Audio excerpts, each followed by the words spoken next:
So, yeah, I know. Helson and I were talking earlier about hip hop.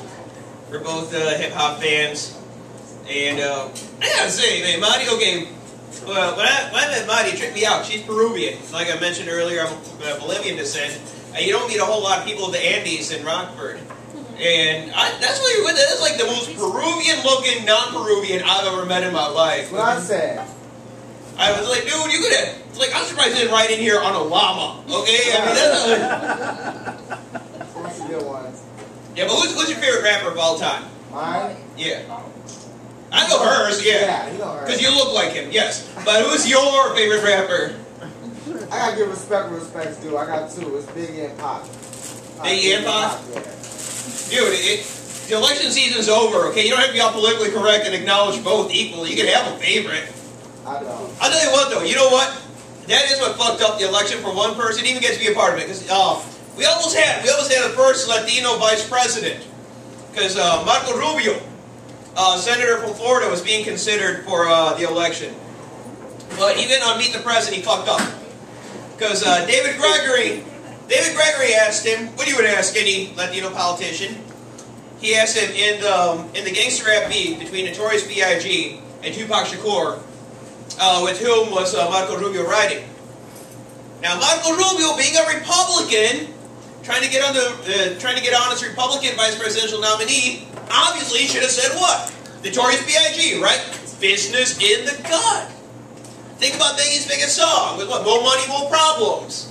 I don't know what they want from me. It seems like the more money we come across, the more problems we have, right? I mean, he's discussing Obama's class warfare against the rich right there in detail. But instead, what did he say? Tupac Shakur.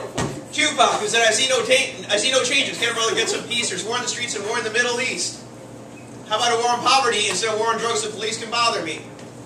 See, that right there, that's Obama's platform in a nutshell right there. What was Marco Rubio thinking?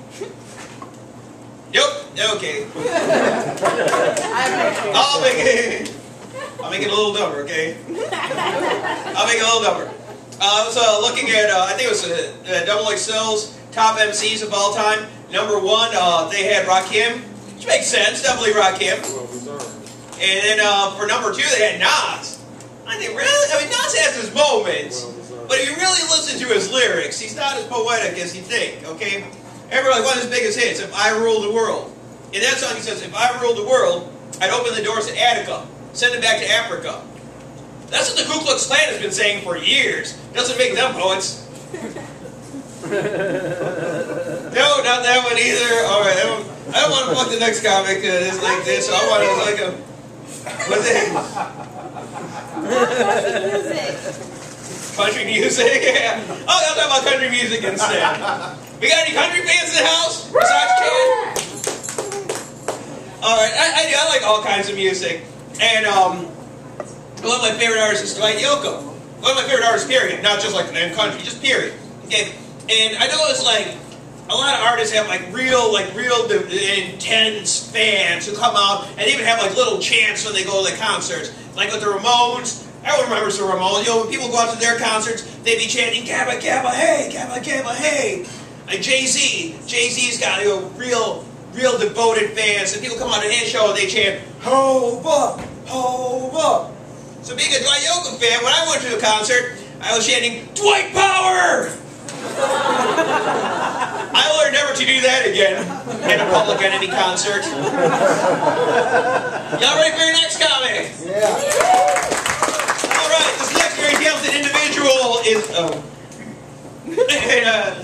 this is my other friend Dan. I always see him like working out at the Y, and he just sweats up a storm. And I think he'll give you just as hard to work out up here on the stage. Please welcome to the stage, Dan, who wrote his name in cursive, so I have no idea what it says.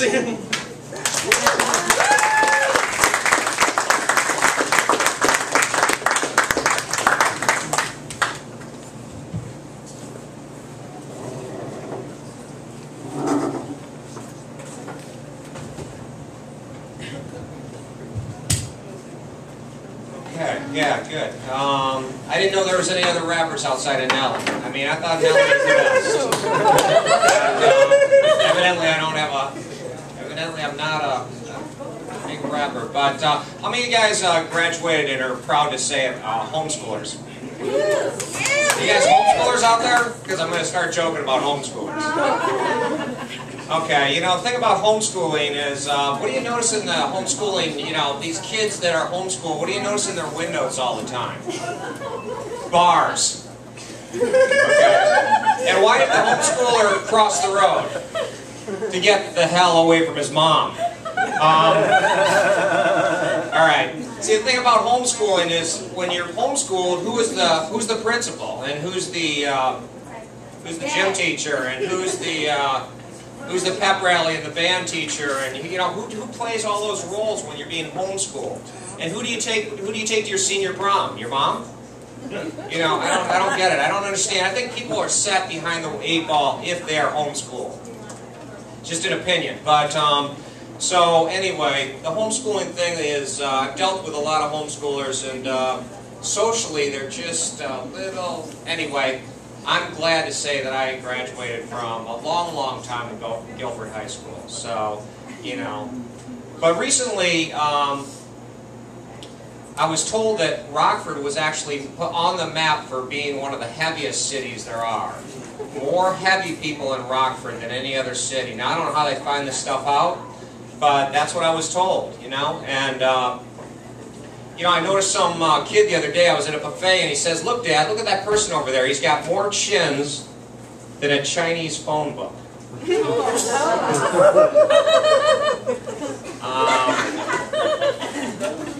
Did you guys hear about the guy with 5 penises? What? No. His underwear fit like a glove. I ordered a pizza the other day, and the guy asked me the strangest question. You know, the phone number, the address. Of course, I got to know that because they're delivering the pizza. But then they said, you know, do you want your pizza cut into 4 pieces or 8 pieces? And I said, God, make it 4. There's no way I can eat 8 pieces of pizza. Some people got some math skills and understood that one. Okay. Anyway, recently I was told that I should get to an alcoholics meeting, and AA, Alcoholics Anonymous. And so, you know, I went because, you know, I've got my problems when I drink, and, you know, I have fun when I drink. I'd be a whole lot funnier if I was drinking tonight, but I went. And an old-timer, they call them old-timers when they've been around a long time, an old-timer said, now, you got to take, call me son, he says, son, you got to take 12 steps in order to get your shit together. And I said, 12 steps? He goes, yeah, the big book's got 12 steps. I said, I'll take 12 steps. They're not going to be in a straight line. And then he says, there's no more 12-packs, no more cases for you, no more 6-packs. I said, a 6-pack, I consider a 6-pack a support group.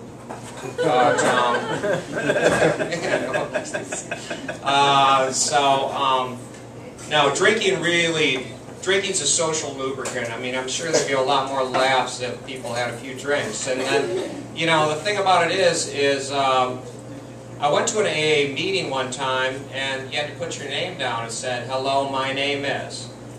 And so I just went ahead and went straight up honest. I said, hello, my name is drunk. But, anyway, okay, so I just thought I'd come up here and have a little fun, but, yeah, you know, I do notice that, you know, when you're in a buffet, there's so many buffets in Rockford, I think that's the reason people get so heavy in Rockford, is because people got nothing to do. They just, you know, when you get to be a certain age and you just go out to eat. You just go out to eat. There's restaurants all over. And, you know, so you go out to eat and you come back and you sit on your fat rear ends and you watch some Netflix, you know. But, you know, a lot of people think those glass, the glass that's enclosed on the, you know, when you're at a buffet, there's the glass and then there's the food. People think those are sneeze guards. They're not. They're just to keep the fat people from jumping on the food. But, okay, anyway, I just thought I'd jump up here, and I do believe this. I do believe this. I'm a believer. I'm a Christian, and I do believe that Jesus does love you. It's just everyone else that thinks you're an asshole.